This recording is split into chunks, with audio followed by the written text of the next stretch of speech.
Oh my goodness. Seriously, I have to just do it. It's like I can tell myself I don't have to think about things that don't matter. I was designed to do those things. How the hell does this guy know this about me? It's impossible to not see. When Dan read for my sister, she was like, he's psychic. She's like, how did you know that? Yes. She's like, it's human design, guys. Like, it's just a testimony of how legit it is.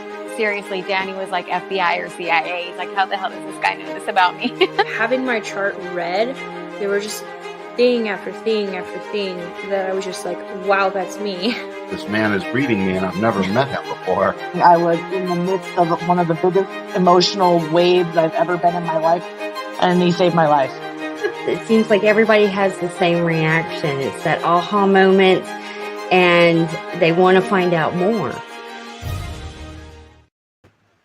Hello, everybody. Welcome back to another episode of the Human Design Advantage podcast. My name is Jen, and we have Dan. Hey, Dan. Jennifer, how are you?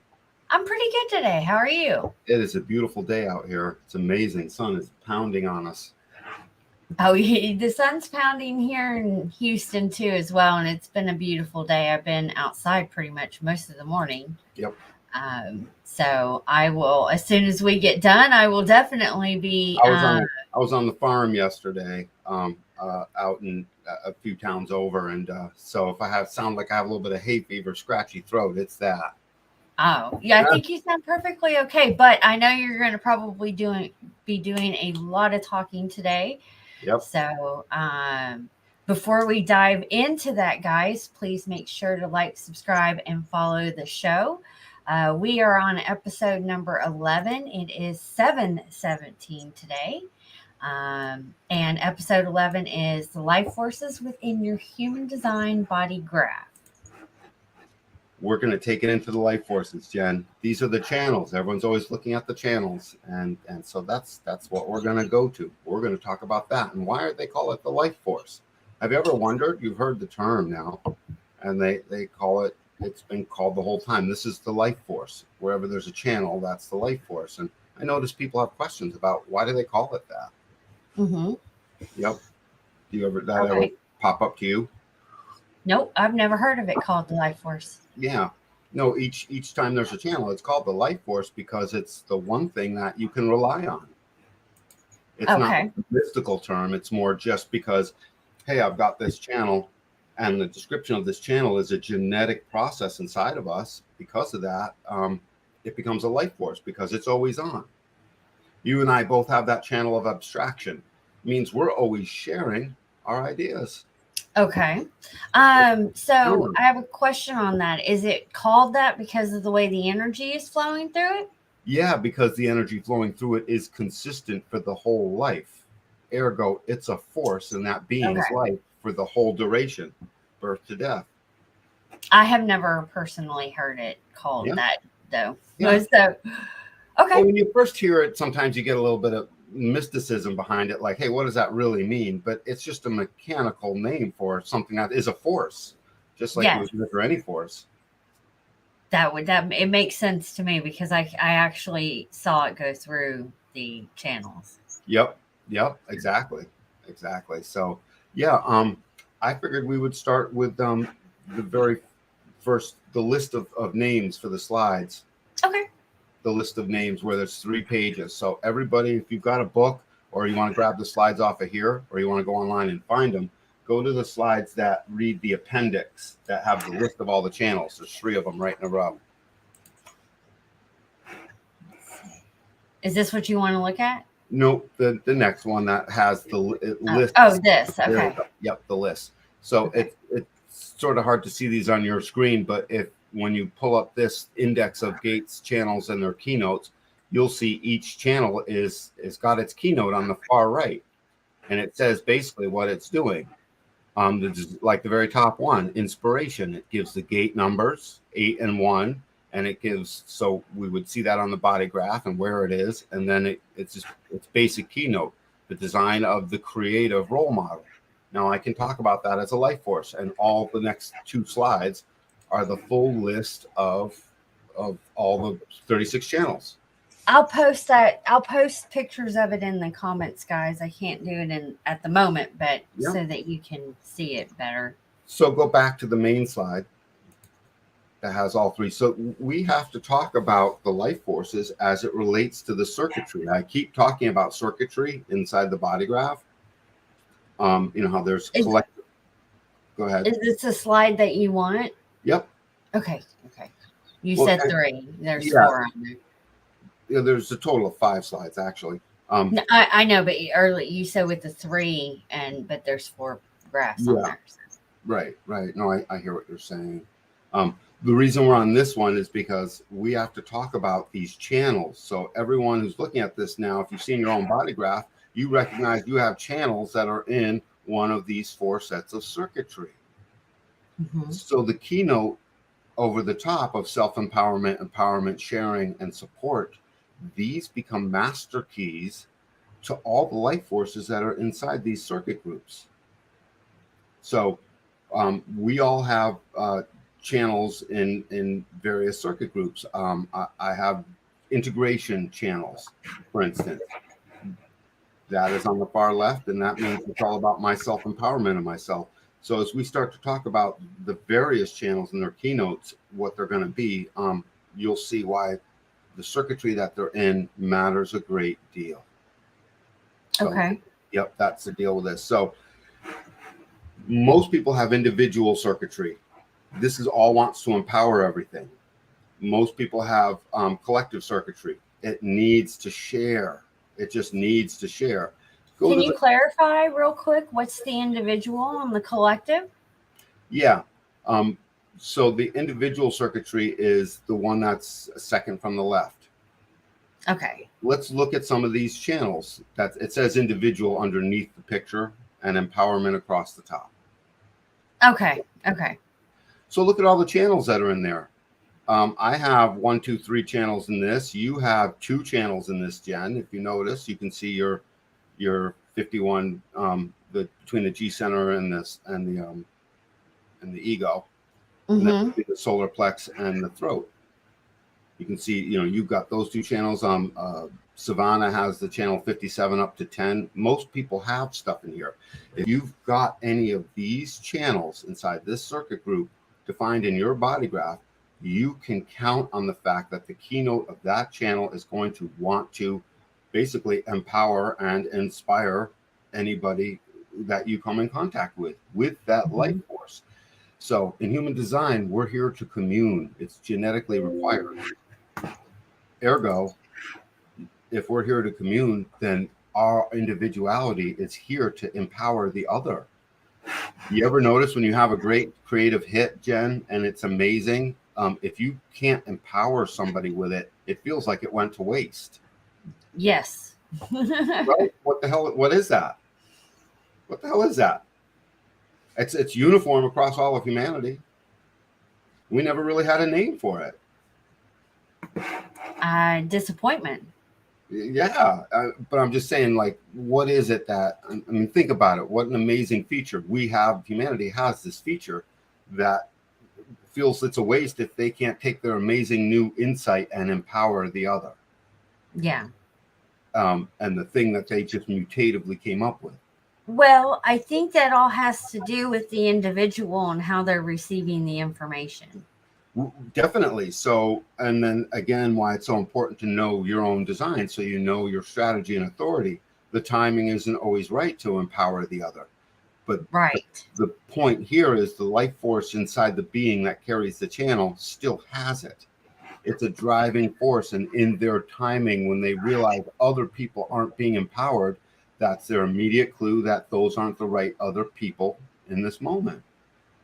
Or that's just that this isn't working out here. So then you start to we bring it all back into our strategy and authority. We start to feel frustrated, disappointed, bitter, and angry, and versions of this, this tension that just doesn't feel good inside of us. And we know it doesn't feel good, and we couldn't empower the other. Now look at, there's like 1, 2, 3, 4, 5, 6, 7, 8, 9, 10, 11, 12. There's like 12 channels in here. The individual circuitry alone. Mm-hmm. That's a lot. There's only 36 channels. And so almost a third of them are individual. So everyone's got this stuff going on. When I say everyone, it'd be a rare person that had none of this going on. I would peg, it'll be somebody, I'd peg it at 0.001% of the population, or maybe 3 O's, 0.0001.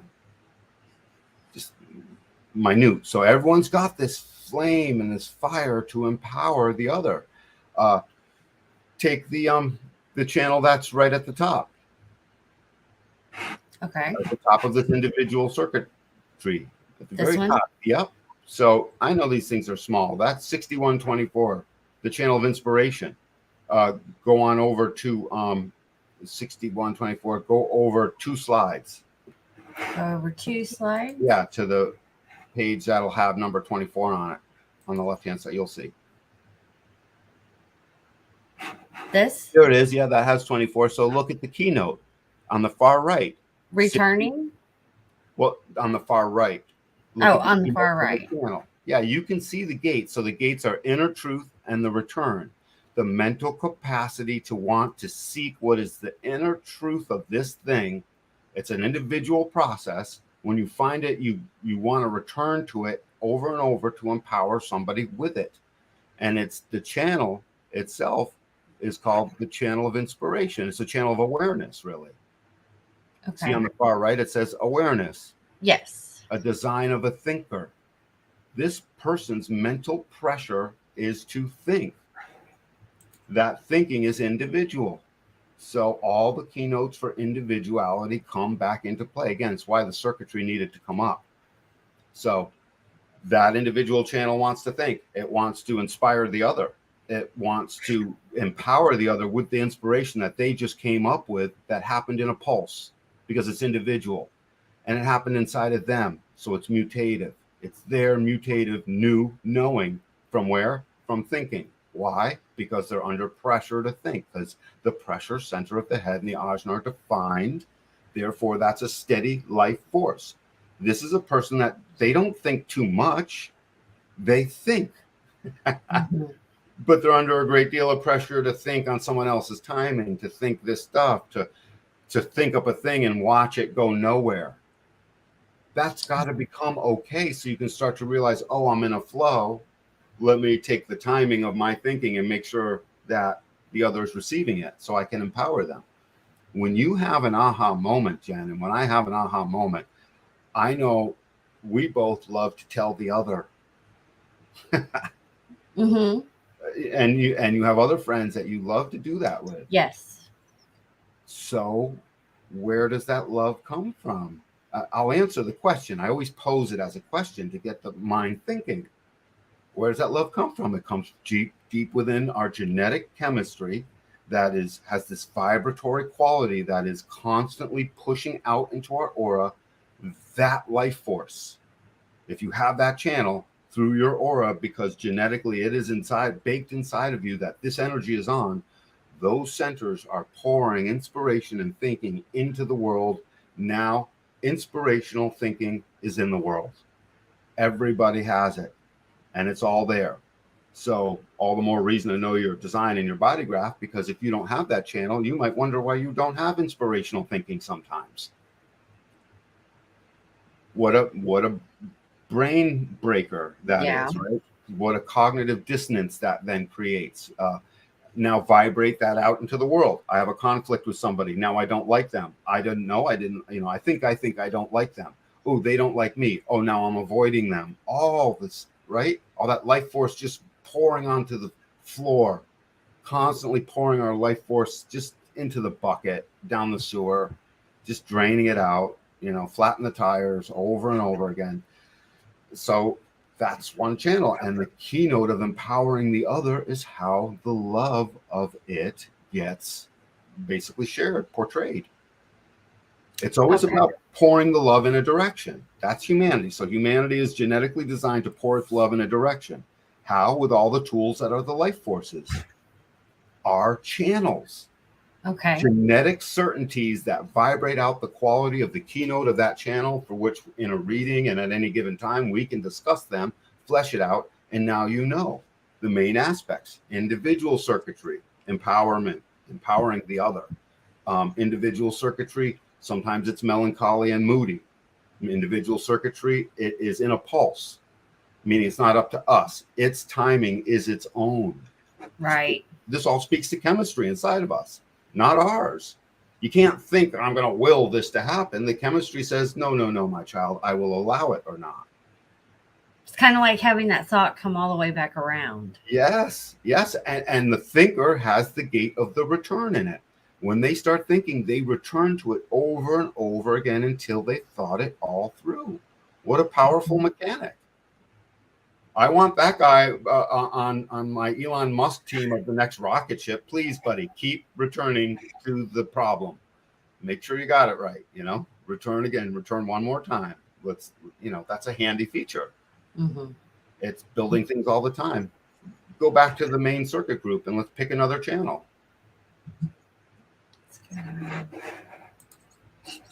Where you go back 2 slides. Yep, that one. Let's pick a channel out of the collective circuitry. So we're looking at this collective circuitry. The keynote at the top, you see it says collective at the bottom, and up at the top sharing.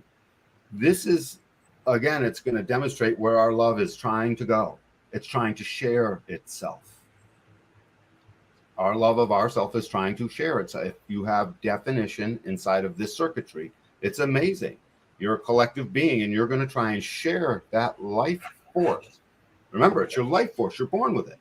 You're going to act it out, have it, put it in the other through your aura, your whole life. It's going to be that narrow life force because it's yours. You're going to find out what it is as you start to understand the keynotes to it. But let's pick one from each. So there was that 5th slide that Savannah had sent in, was the collective broken up. Can you scoot over to that? This? Yep. So it's a picture out of a page so you can see that it's bent. But if you notice, there's 2 circuits on the left and the right up at the top. Mm-hmm. See, the bigger picture looks like this symmetrical, all a hunk on the left side and a hunk on the right side, right? It's just symmetrical. Mm-hmm. But when you go up to the top, you notice there's that crossover. We talked about that when we were talking about awareness and streams. Okay. You see the understanding circuit. It's very logical on the left-hand side. That smaller picture at the top. But notice the top right channel and the bottom right channel are part of the circuitry, and then the other channels are all the far left. So there's a crossover. Mm-hmm. We've spoken about this once before. Don't apply any extra meaning to that. There's a crossover. We're always mixing up our logic and our abstract nature. We're always mixing it up, and that's by design, so that we can have a nice pie, a nice cake. We can bake a good cake with it, Jen. Understanding is just that. It's logical. It's understanding. It wants to know. And it's got all these major keynotes underneath it. And the keynotes are all of the channels. It wants to share anything that's in here. So let's pick a channel out of the understanding circuit. Do you want to pick one? Or you want me to? I can't see them. Okay, the one on the far left, that is the longest one. It goes from gate 18 on the spleen, and it goes all the way up to the throat. That's gate 16. This? I can't see where your cursor is. Oh, I'm sorry. Yep, that's the one. And if you look at the top left photo, that channel is where you just pointed. Right. Right, okay. So let's go find it. It's 16 and 48. Scroll back a page. You need either gate number 16 or 4. There you go. 48's right here. So 48 is the well. 16 is enthusiasm, the gate of skills. 40 is the well, the gate of depth. I will add these things in and use the major circuitry group to basically describe this channel, this life force. The life force on the far right is called the channel of the wavelength, the design of talent. And there's a lot of keynotes that go with logical understanding. Logical understanding is how we pour our love into the future to keep us safe and have logical stuff that moves into the future. Like this podcast. You know, we logically want to know our tech is going to work tomorrow, moving us into the future. It's right. So we do a lot of logical work to understand it, right? Mm-hmm. Yeah, a lot. So now we understand it. It works. We're talking. No, we do this with everything. We want to make sure our car has gas. It's logical to put gas in the car for the future. These seem like mundane things, but you add up a day's worth of logical understanding stuff, and every human being is undergoing a lot of life force with that property in mind. Yes, routines. All routine is a logical process. We're doing 2 channels. Okay, so this one first, the channel of the wavelength, the design of talent. It must be identified. The logical process. Go back to the main screen of the 4 circuit groups, and I'll just keep these keynotes alive. So 16, you can see that same channel, 16 and 48 on the far left of that sharing collective circuit. That's it. Yep. That's the one in that black channel. So the well is the logical collection of depth that is smart looking into the future. It gets deeper and deeper as the life goes on. If you have this channel in you as a life force, you are very frustrated the younger you are, and you get wiser and wiser the older you are. And somewhere around the halfway point, you realize, hey, you know what I mean? I keep building depth. You start to recognize you have depth. And in that recognition, you become identified with the things that you're going to be talented with. It's a design of being talented.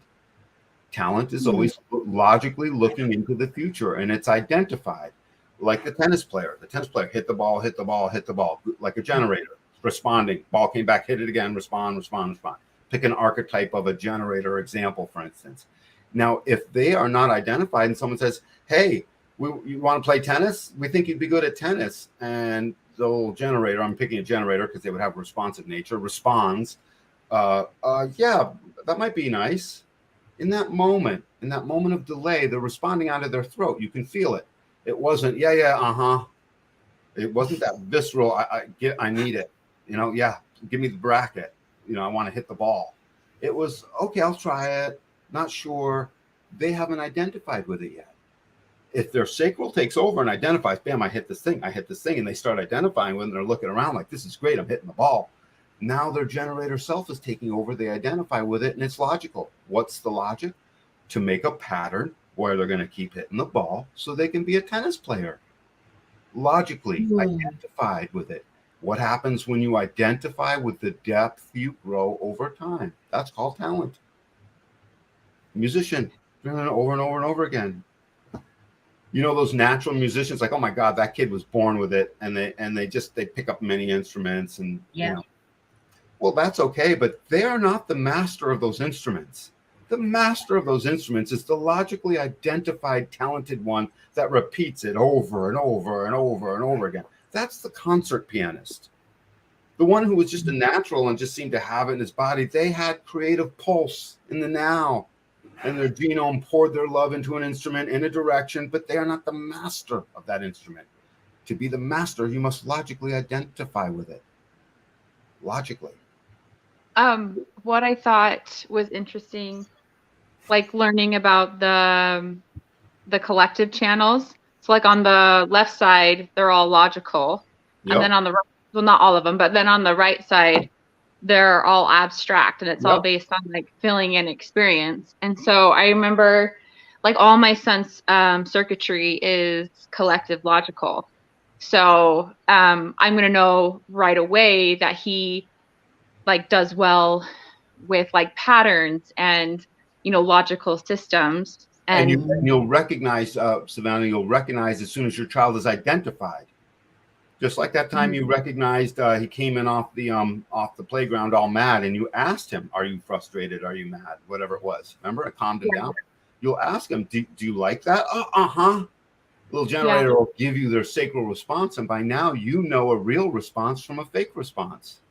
Yeah, but what I was also going to say is like he struggles with abstract thinking. Like he's had testing done on him. So it was just really fascinating for me to see his chart and learn about those logical channels versus those abstract experiential channels. And that it helps explain like why his mind can't like struggles to grasp like abstract concepts. Probably like cognitive dissonance in his head. Yes. Yeah. And so I thought that was really, for me, it was really good. And I know sometimes that can be why people don't get along. Like I was talking with one of my friends, and I was looking at her charts, and she was telling me how she was struggling with one of her children, like getting along with them and like understanding each other, and everything she would share with him, he was just like so resistant to it. And it was because he had all this logical circuitry, and his son gate was 17. So he was very, very logical mind, but she was all very abstract in her chart. And so they would just butt heads with each other because she would try to share these like abstract concepts and more like spiritual stuff, and it just wasn't resonating with him. It's almost like his mind couldn't grasp that way of thinking because it wasn't in his circuitry. So right, well, and think about the two differences. The abstract is pouring over the past. It's everything past. So that's everything, by the way. That's infinity from 14.5 billion years ago and beyond, most likely through to now. Literally, abstractly, we're pouring it over it. We're pouring over it all the time. Yeah. And then I also recently learned that all that collective logical, they don't like change. They like, okay, if I do this, this, and this, I get this end result. And so, but then the abstract, they're kind of the opposite. It's like they thrive on change. They thrive on, you know, oh, well, this experience doesn't fit your logical pattern that you have. So you need to change that pattern, you know, so you can see how it like creates conflict between people who are, because I'm more of like, I have more abstract experiential circuitry, like in my incarnation cross. And so it's just interesting to see like how I think and how it's in my life force, in my chart. And, but it just also helps you understand like why you might disagree a lot with someone or why they think the way that they do is and because it helps make it be okay. You're like, no, you're looking. So the logic doesn't like the change because it came up with something logical. It became identified with it. Jen, go back to the slide, please, that has both the logic and the collective circuitry in it. So we can watch how these life forces and everyone, if you're looking at this thing, blow up the picture, get it wherever you're at, and realize all the gates that are on the understanding side versus the sensing side, which is the logic versus the abstract. Those are your gates. Left or right? Can we do? Say it again, Jen. It's either left. Can you specify left or right? Yeah. So the left is the understanding logical circuitry, and the right is the sensing abstract. Thank you.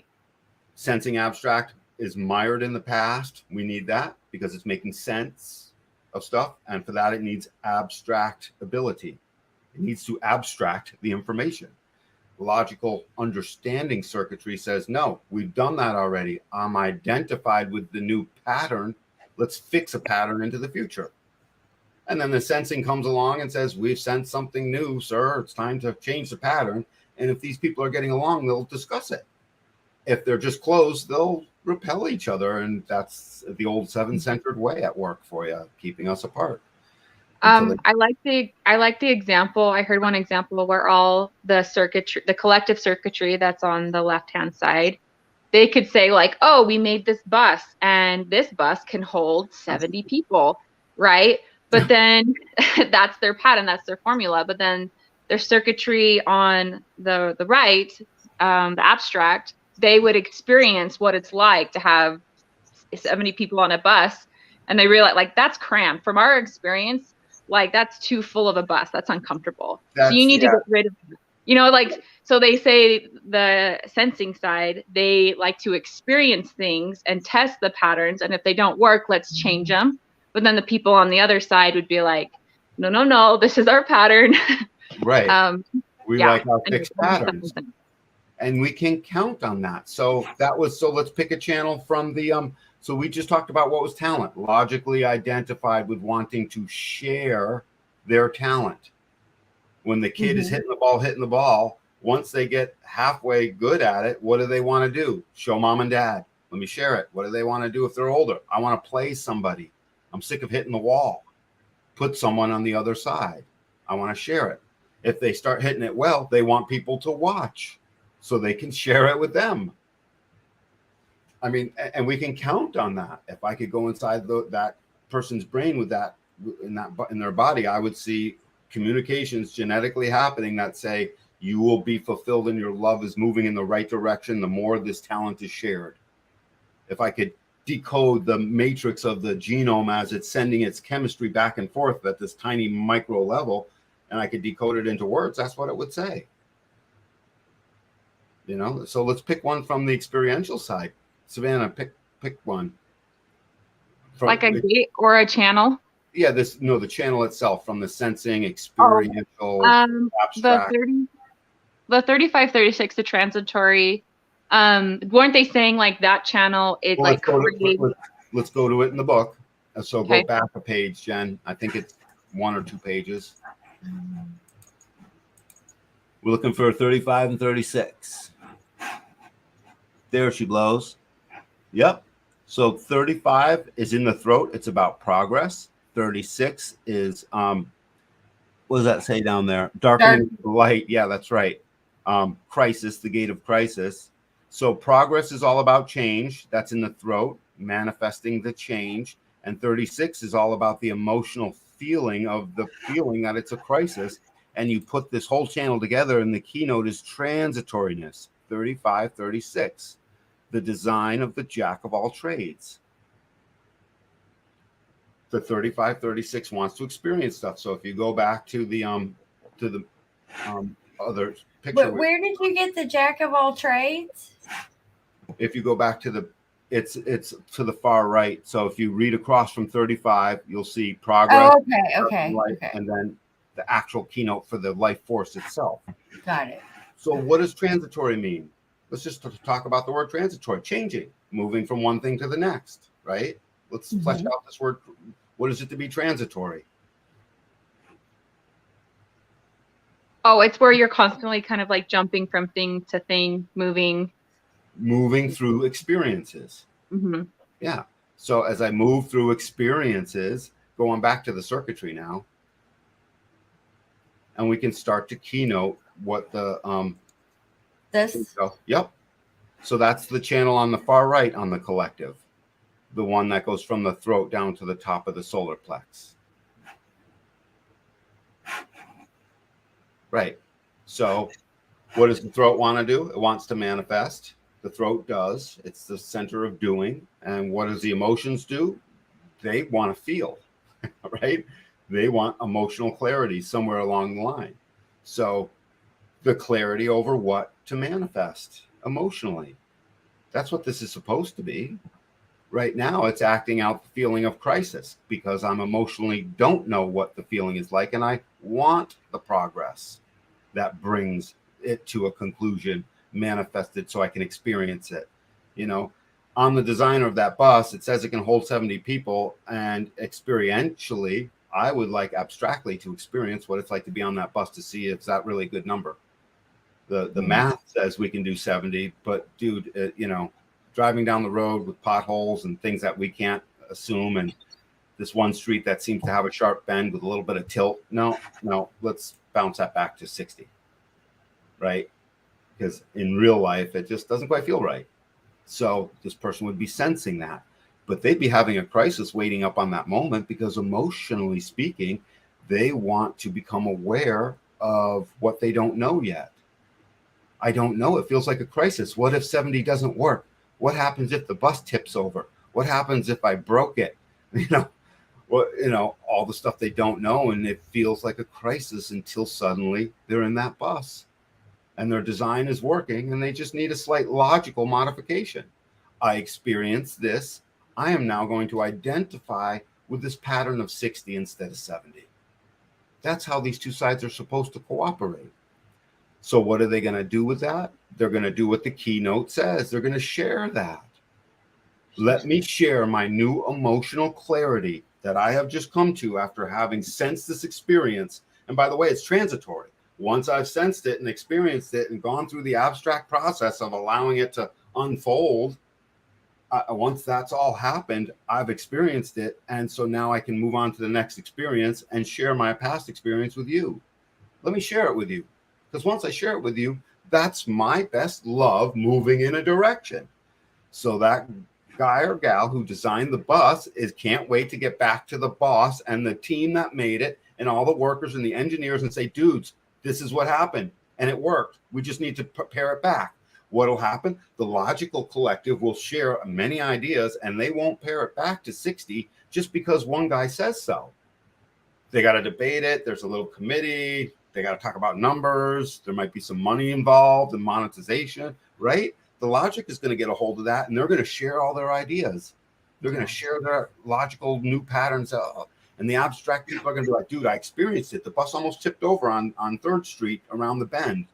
We got to knock it back to 60, you know, and now they'll talk maybe 62. They'll come to an agreement, sharing.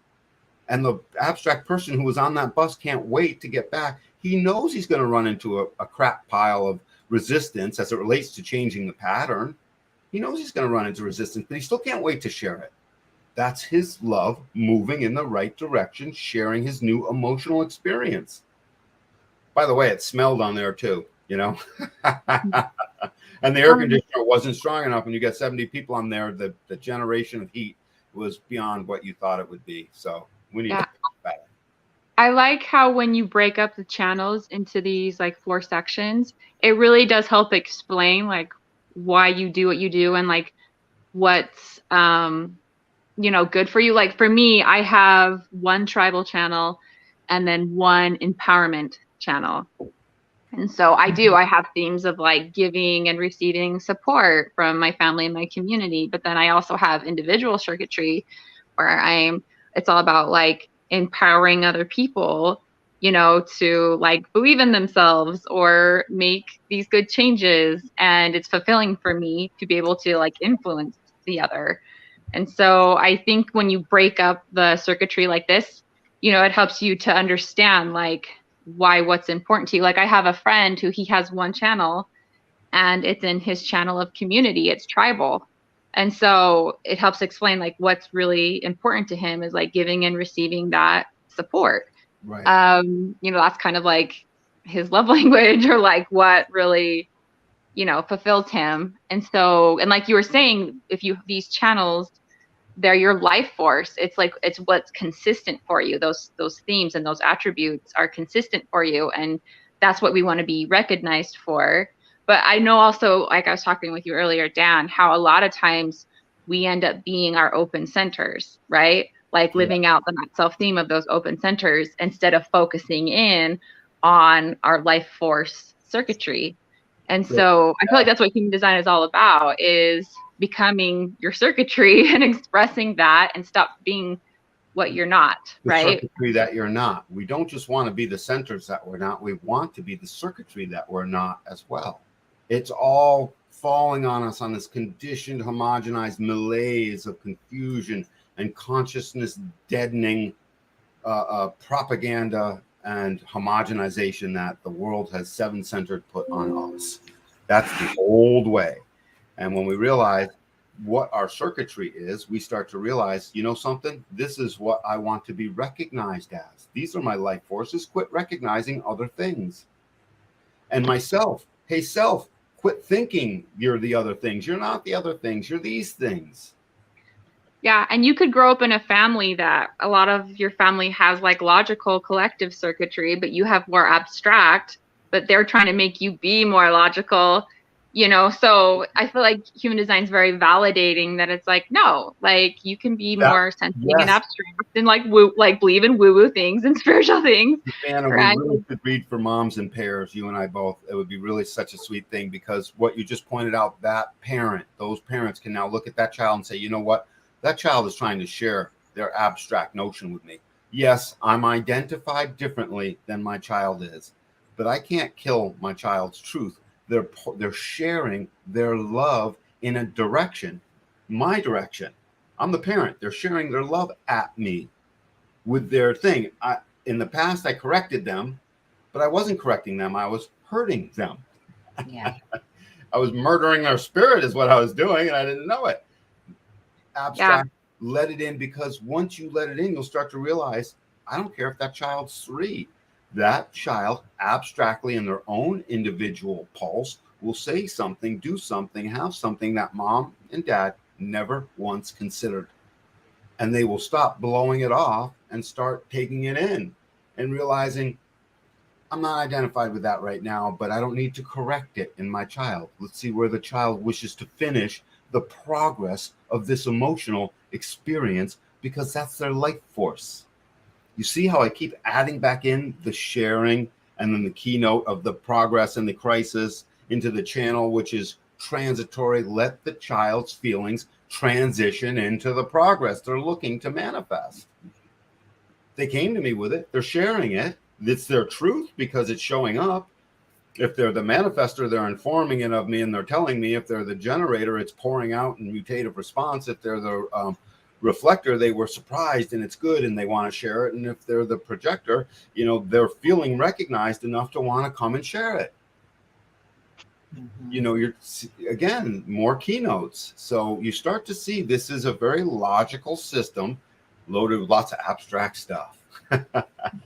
Yeah, that's what I love about the human design body graph is it's like it's symmetrical, and how it's organized. It's very like systematic, logically how the channels are set up in the body graph, like once you learn all of them. And so it's very, like you said, mechanical and logical how the chart is set up, and Really how is. the symmetry in the lines from each other. Jennifer, pick one of your channels, or maybe we can pull up the chart of the day, or pick one of yours. Pick one of mine. Yeah, any one of your channels. You don't even need to know the name of it. Just describe it. I Like don't you know. So, Well, Jen has the shaman channel, so that's one's all about empowerment, and then Jen has the transit or the transmission, the 2644. That one's tribal, right? And then Jen also has the 1156, which is the abstract 1156 is a collective. good one. Yeah, let's do two. The 51, and we got to keep it at 2, or else we'll do what we always do, Savannah, and go too far before we have it all. Jen, Savannah, and I are truly working on that as we create our content. We're working on. So, anyways, so 51 and 25. That's in the individual circuitry. You see it there, second from the left. So let's find 51 or 25. One more slide, I think. yeah. Yep, there's 51. The arousing, the gate of shock. So gate 51 is from the ego. The ego is very tribal, but this is still individual. So what does the ego want to do? It wants to pour its energy out. It's fire. This is the shock and the ability to leap individually in a mutative moment, to leap into the void. And that's the keynote for it. And then 25, innocence. See that there? It says innocence. Mm-hmm. Yeah. Self. So we have 55 as a spirit of humanity. We talk about that all the time. But this is the spirit of the self. This is the love of all things. This is our capacity to have a love of all things moving in a direction, especially ourself. So the spirit of the self and innocence receives the arousing of the shock, and together you get the channel of the shaman. The arousing from the stagnant, arouse from the stagnant, that which needs to be poured into the void. It's shocking, and the innocence on the other side, the identity, the love of all things catches it. It's individual. So again, run it down. This shocking way that is innocent wishes to, in the mutative moment of a pulse, right? It's individual. So its mutation, its uniqueness comes in a pulse. In that pulse, it wants to empower. So in the moment, the person with the shocking idea wishes to empower the other and themselves with this moment as they now leap into the new thing and ultimately discover the spirit of their self. Humanity is designed to continue leaping and discovering its own individual spirit. We do that correctly as ourselves, we will discover the internal spirit of humanity that we keep looking for in gate 55, the general spirit that feels full or not. This spirit is always full, or it feels like it's got the melancholy of standard individual definition. There's not enough new stuff and it feels insignificant. That's the melancholy of this channel. That makes sense. Yeah. So now we know melancholy is there to make awareness. We've gone over this. All individuality has a melancholic quality. We know in those moments of melancholic quality that we fall into a creative space and it never stays there. It's there to genetically gestate the chemistry that's going to vibrate back out, in this case, as the shocking new thing, mutative, and innocent. And the describer of ourself as a love of a thing moving in a direction. And it's especially good when it empowered the tribe. Hey, I just empowered everyone with this cool new thing. Every time you come up with something cool and new, Jen, you can't wait to bust that thing open. It's a fire. Yeah. Yeah, I see it all the time. It's an incredible burning fire. And that fire is good. But it starts to feel like a tension when we don't know what it's here doing. It's here giving us these moments of melancholy so it can know what the next thing is. So the melancholy is really anticipated joy. That's a way to look at melancholy. Melancholy is the anticipation of excitement, happiness, joy, and productivity out in the world, empowering others and yourself. Can you define melancholy then? The melancholic quality of a sad afternoon where you just don't know what's next and you feel somewhat insignificant and stuff isn't moving and there doesn't appear to be anything new under the sun. And for an hour, the day is gray, the sun went down, the sky is a little steel gray, and you're sort of dead-ended for an hour. So isn't it also the melancholy that comes with individual circuitry? Yeah. It's almost like they can get sad if they're not influencing or empowering the other. Yeah. Like if they feel like people aren't listening to them, or if they're not being able to empower other people, like sometimes that can make them feel melancholy and down. Would that also be how you would explain it? Yeah. Absolutely. Jen, how did we do as it relates to describing melancholy? That would make sense. I was asking you so I could look at what you were saying about joy on the emotional wheel. Oh, what'd you find? I didn't. Okay. I still have to do looking. So when I think melancholy, I think of it as like feeling hopeless or down, depressed, sad. Yeah, I would say you're feeling hopeless and down and depressed. That's how I would explain melancholy. I don't know. A little despairing too. Sprinkle some despair in there. The feeling of despair, because there's nothing new under the sun, so therefore I'm insignificant. Yes. Mm-hmm. I mean, I'm just keynoting that channel's melancholy. So also, Dan, so someone could have like an emotional authority where they have their solar plex filled in, and that would give them emotional wave, right? Absolutely. But then there's also individual circuitry. If you have channels that are individual, then that will also give you melancholy on top of that, right? Period. Even gates will do it. You don't need the whole channel. So even though you could be considered non-emotional in human design and have an open white solar plexus, which would mean you're technically like non-emotional, right. But then you could have all these individual gates or channels, which could give you that melancholy, right? And that melancholy is driving the joy on the other side, the happiness, the productivity. It's actually driving it, and we've yet to start to see it that way. You and I, Savannah, had melancholy over not making enough more new content, not knowing what direction we were going to do. We both had it. We were nervous, and what did it do? It invoked, we both have an open root. It put us under pressure, right? Yeah. We're trying to be part of the team to come up with the stuff, and the next thing you know, we weren't sure.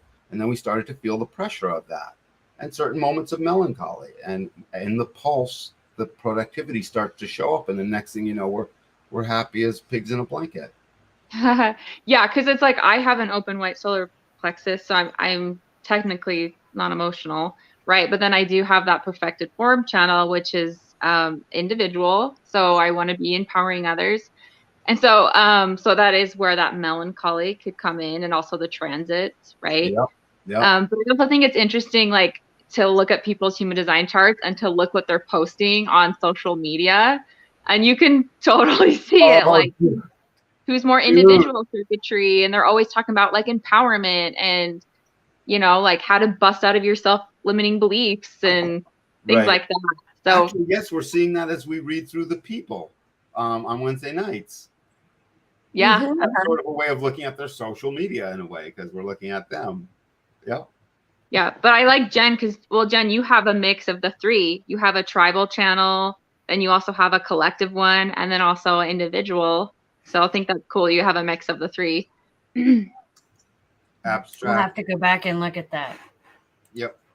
Yep. So we were able to look that up. That's what that is doing. The tribal channel. Let's pick a tribal channel. Go back to the main 4 circuit groups. Again, a reminder, everybody, find your definition. Look on here to see what circuit it is in. You'll see the numbers, and then you go back to the slides. You look up the gates and then the keynote for the channel. And you start to realize it is self-empowering itself, empowering the other, wanting to be shared, just whatever, and support, sensitive to support. So pick a tribal channel. I like the channel of being driven, the channel of transformation.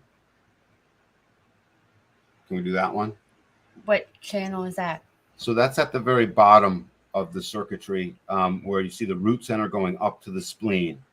You can't see the numbers, but it's 54 up to 32. So when we get through 54 up to 32, we'll go find it in the pages. It's called the channel of transformation. It's always transforming the tribe's material way. So, Oh, sorry. that's okay. Did you highlight the channel, Jen? From the I bottom thought I did. root center. Bottom There. one. Yep. That one going up to the spleen. Yep. Nope, that's the solar I was doing it on my other screen. That's why y'all couldn't see it. So anyways, let's go to gate 54 on the list and we'll see 5432. There you go. So 54 says the marrying maiden, right? The gate of ambition. This gate is, so it's in the root center. So it's adrenaline. It's tribal. It wishes to support the tribe with what? It's ambition. It's ambition to what? Ambition from the root center here is about material ambition. Now, we can translate that to money, but that's rather boring. It is inclusive of money. Material is anything. You bring in stuff and material. The ambition is to create, to basically transform. It's called transformation. Transform a weaker position into a stronger position of more material. I've got more sheep. I've got more eggs. I've got more tribal members. I've got more land. I've got more tribe spirit. You know, we've got more community. We've got more love. The ambition to drive and transform through your love moving in a direction, the material way of the tribe. And that's what the marrying maiden is doing. The marrying maiden, as an old-time proverb, was the marrying maiden that became empress. You know, in the old days, a marrying maiden was literally a slave that was like, hey, we marry you off. You're the marrying maiden. You know, you don't have a choice who you're marrying. And they want to transform that marriage into them being the emperor or the empress. Being the head of it all, basically. Transformation. So where does 54 go? 54 goes to 32, which says duration, the gate of continuity. So it's tribal. Again, it wants to support, and it's sensitive to the need to support the continuity of the tribe. Think about what continuity means. I would like to transform the tribe through the support of my energy coming off of my adrenaline center. My root chakra is pouring out the energy to want to transform the material, and 32 is aware. It's an awareness coming out of the spleen that says, well, I'm aware that that's a good place to pour this energy. That's not the best place to pour this energy. That's it. It's always scanning the background for the right place to apply that energy. For what? The sensitivity and support of the tribe. For what? The material. All tribal gates are material. Just get used to it. All tribal gates and tribal channels, they're material by nature. They have to be. The tribe is a material place. Why? They make the offspring and then they protect the offspring. That happens at the tribe. The collective will throw the offspring off the freaking cliff, as we've seen in China with their one-child policy. They literally were, I'm sorry, guys, they did that. They do that. They throw children off the cliff if they don't fit what the collective wants. The tribe doesn't do that. The tribe says, no, we need transformation of our tribal land so we can support all of this stuff. And my awareness of the continuity of that is gate 32. It's very aware of the change of things. You know, it likes to keep a continuity of what's working. So, and what's that channel called? The channel of transformation, right? When you take transformation, it's the design of being driven to do what? Go back to the main slide. driven to do what all these life forces in this circuitry want. They want to support and be sensitive to the amount of support needed for the continuity of the tribe. So I can now apply this channel to all the circuitry, just like I can do with all the other circuitry. So I can apply transformation to intimacy, transformation to preservation, the preserving of the children, transformation I can apply to what is that channel that both you, that Jen, you and Savannah both have, the channel of the transmitter, which goes from the spleen to the ego. Transmit what? Well, the right message that I was driven for transformation in the first place. What am I transmitting? I'm transmitting the transformation in support of the tribe. So it has to be supportive. There are some times when both you guys don't feel like doing the thing, but you said you would, and you out of support, so you do the thing because it was supportive. And in that, your ego gets its reward, even if it was something you didn't necessarily feel like doing. So we can add that keynote in to this life force. If a person has the channel of transformation, they will forever be trying to transform the support and the sensitivity of the tribe, and they'll forever be looking for that reward that says, I helped do it. Yeah. Savannah, so if someone comes along and they recognize someone with that definition for someone with a defined head center, hey, I like how you did that. You're probably a really good thinker. Let's put you to work thinking through this next issue. Well, that might not be that cat's thing if they have an open head and an open ajna. They don't have that individual channel of awareness or the collective channels of abstract or the logic. So maybe that's not their thing. Be recognized for the life forces that you are. Go ahead, Anna. Oh, one time I had a friend who had the channel of transformation that we're talking about that connects the root to the spleen. And she was telling me like, yeah, is it bad that I want to be recognized and I want people to like see kind of like my gifts and my talents, and I'm not scared to put myself out there?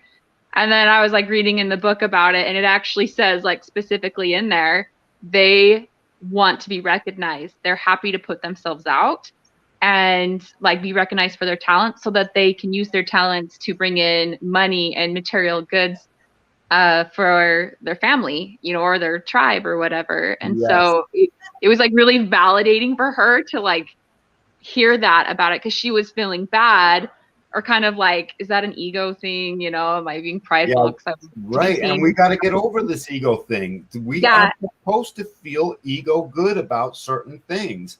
And people defined it. Did she have a defined ego, Savannah? No, she didn't. But I was just telling her, like, actually, like your channel, that's how you're supposed to be. You're supposed to want to be out there and be recognized. And they tend to be kind of like workaholics and push themselves so that their tribe or their family has the like material resources that they need. And so it was like validating for her to be able to hear that, because she was like feeling bad that she was like wanting these certain things. And I was like, no. Or a generator, do you remember? She was a projector, but she had that channel and the perfected form, I think. So it was just husband needs to get sensitive, right? To get sensitive, because the tribal definition requires sensitivity. It needs to get sensitive to the support of his wife to say, hey, do you think you might be overdoing it in this moment? Have you gone too far? Because he needs to recognize no sacral. She can lose track of when enough is enough. Right? Just back to the simple key, all because of a life force. The life force that drove the talented, driven expression of both tribal transformation and talented talent that's identified with something's logical. So the logic needed to be shared, the tribe needed to support. If we get rid of these pictures across the bottom and just take the keynotes across the top, self-empowerment, empowerment, sharing, and support, and just get rid of everything underneath, the circuitry names and everything. Humanity is a puddle of people genetically designed to share their stuff that empowers the person who feels self-empowered to support the tribal needs and the sensitivity of the things that help share what's needed for the children to survive, so that the people can empower the surviving of the children, and those that are self-empowered make sure they hold on to their stuff to self-empower themselves, to be there to share their support and sensitivity for the empowerment of the tribe. Do you see? I just went back and forth across these words with a big, long run-on sentence, and I described what humanity's best 9-centered essence is. in that description, that could be, we could put that description I just laid out inside of the Encyclopedia Britannica and said the purpose of humanity would be to act according to this, essentially. I clean it up a little bit. Let's let the logical collective argue over the words, and we'll let the experiential collective argue over their sharing of abstract notions to go into the description. And then we'll let the individual be empowered in the moment through the pulse after the melancholy to say, hey, that was great. It goes like this. You see how they all come together? Mm-hmm. Know your life force. Know your definition. It's reliable in you. It stays with you for the whole time, birth to death. It's who you are. Be recognized for the life forces you have and stop trying to be the life forces you are not. You don't need them. Fianna. Amen. Right? Amen. Amen, Dan. Amen. Yeah, amen. Pot transmission over. Amen. That was really good. Yeah, it's starting to sort of come into a focus, right? It's starting to get a little clearer as to, hey, there's parts.